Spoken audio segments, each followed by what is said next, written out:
Hello! Aujourd'hui dans cette vidéo on parle impression résine et je vous présente deux nouvelles machines de chez Creality, la Alot One Plus et la Wash and Cure Machine UW02.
Pour réaliser ces impressions, je vais utiliser de la résine de chez Creality, donc la résine standard plus de couleur grise. Donc là j'en ai 2 litres, je devrais largement de quoi avoir faire pas mal de prints. Pour tester cette machine, je vais imprimer un Mario. Alors j'ai trouvé un super fichier STL dans Thingiverse. Pour le slicer, j'utilise Sheet2Box et je l'imprime à 200%. Alors ce qui est vraiment cool, c'est qu'avec la Alot Plus, on dispose quand même d'un large plateau. On va pouvoir mettre beaucoup de pièces à imprimer en même temps, donc on va gagner beaucoup de temps.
Il y a quand même un fail pour cette première impression, la tête de Mario s'est décollée. J'ai peut-être pas mis assez de support.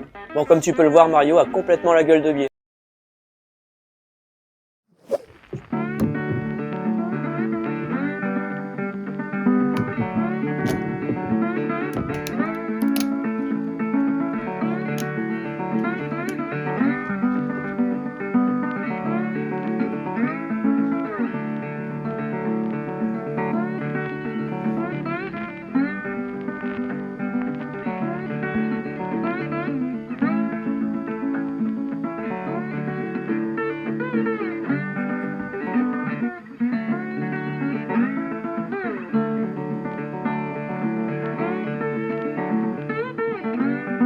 Quand on a un fail, le risque, c'est que si on relance une impression tout de suite, il y a certainement des petits morceaux au fond du plateau qu'on voit pas et qui risquent complètement de vous casser l'écran quand le plateau va venir s'abaisser sur l'écran LCD. Donc s'il reste des petits résidus, des petits morceaux de fail, de pièces ratées, ça risque complètement de vous casser votre écran. Il existe l'option donc dans l'imprimante pour pouvoir nettoyer cet écran-là. Simplement, on va venir polymériser toute la surface du plateau et comme ça, on va pouvoir décoller cette couche de résine polymérisée et elle emmènera avec elle tous les petits résidus de pièces ratées. Pour ça, j'ai une petite astuce, un morceau de papier ou un morceau cartonné, même quelque chose d'un peu rigide, qu'on plie comme ça. Et ensuite, on va venir le mettre sur le film PEI, donc dans notre résine complètement.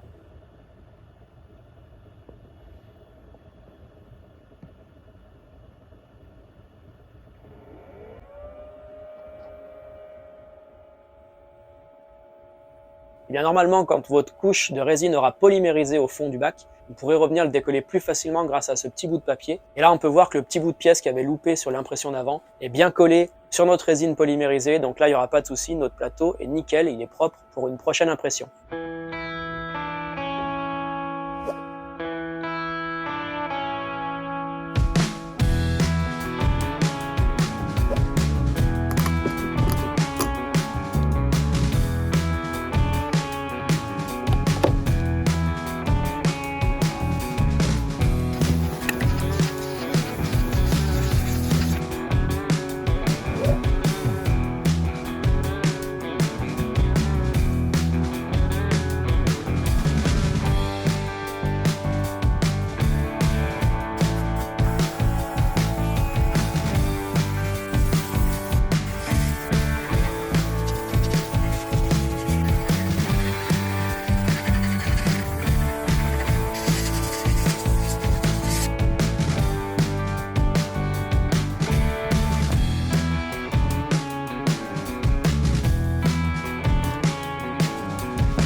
Et là, c'est marrant parce que je m'aperçois que j'ai complètement foiré la couleur de son visage. Alors l'erreur, c'est que je suis pas allé voir ma couleur à la lumière du jour. Ici, dans le studio, j'ai des couleurs bleues, j'ai des couleurs violettes.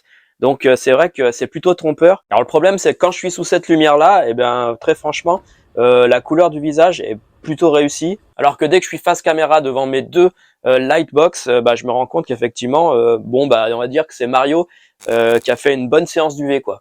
Bon, franchement, le résultat me plaît beaucoup. Alors, comme tu as pu voir, je suis pas parti sur le côté unifié, plastifié, comme le Mario d'origine. Je l'ai fait un petit peu plus custom. Je suis parti sur quelque chose d'un petit peu plus débraillé. C'était l'humeur du moment. Alors, j'ai fait de cette taille-là pour que vous puissiez vous rendre un petit peu compte du genre de pièces que vous pouvez imprimer d'un bloc avec cette imprimante-là, puisque ça représente la hauteur maximum du plateau d'impression. Alors, pour l'impression de ce Mario-là, en comptant le fade de la tête, j'ai dispatché les pièces sur à peu près 3 plateaux. Alors évidemment, entre les impressions, je nettoie pas à chaque fois mon bac et mon imprimante, ce serait vraiment trop relou à faire. S'il fallait à chaque fois vider la résine et puis le lendemain la remettre. Non, ma résine, elle reste dans le bac, elle peut même y rester tout le temps, elle peut même y rester des semaines, il n'y a pas de souci, puisque le couvercle est anti-UV. Alors évidemment, tu vas pas laisser ton imprimante avec la résine dedans, avec le soleil qui tape dessus, histoire que la résine ne polymérise pas, mais normalement, ça devrait pas arriver. Alors là, mes impressions sont terminées, j'ai pas forcément d'autres projets en tête, donc là, je vais pouvoir nettoyer mon imprimante, puisque je sais pas combien de temps elle va rester comme ça au repos. Donc je vais remettre la résine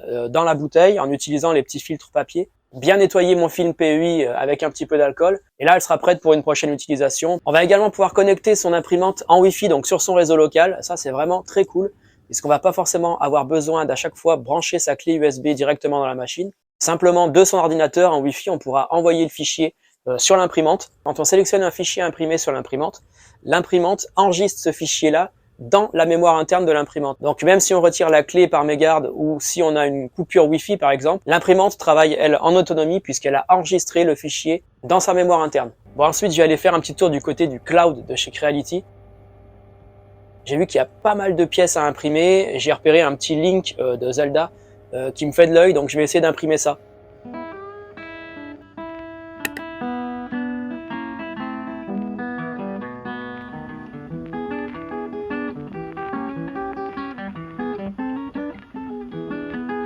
Voilà, la pièce est finie d'imprimer. Alors là, elle aura mis à peu près 7-8 heures, hein, il me semble quand même, pour imprimer ce petit Link. Évidemment, tous les supports étaient optimisés, ça s'enlevait vraiment tout seul. Le nettoyage de la pièce a vraiment été super facile. Alors, je suis quand même un tout petit poil déçu par rapport aux détails de la pièce. Alors, la machine, elle, est vraiment capable de faire des détails très très fins, d'imprimer très finement. Bon, là, ça vient vraiment du fichier qui est comme ça. Il n'est pas ultra détaillé. Bon, j'aurais espéré vraiment avoir une figurine assez folle en termes de définition. Dommage que Creality n'avait pas proposé une figurine bien plus détaillée que ça pour vraiment nous en mettre plein la gueule. Bon, franchement, ça reste quand même sympa. Voilà, c'est tout pour aujourd'hui. Merci d'avoir regardé la vidéo jusqu'au bout. Et si tu veux en savoir plus sur ces machines-là, je te mets un petit lien dans la description. Pense à t'abonner à la chaîne, à laisser un petit commentaire et on se dit à bientôt pour une prochaine vidéo. Ciao!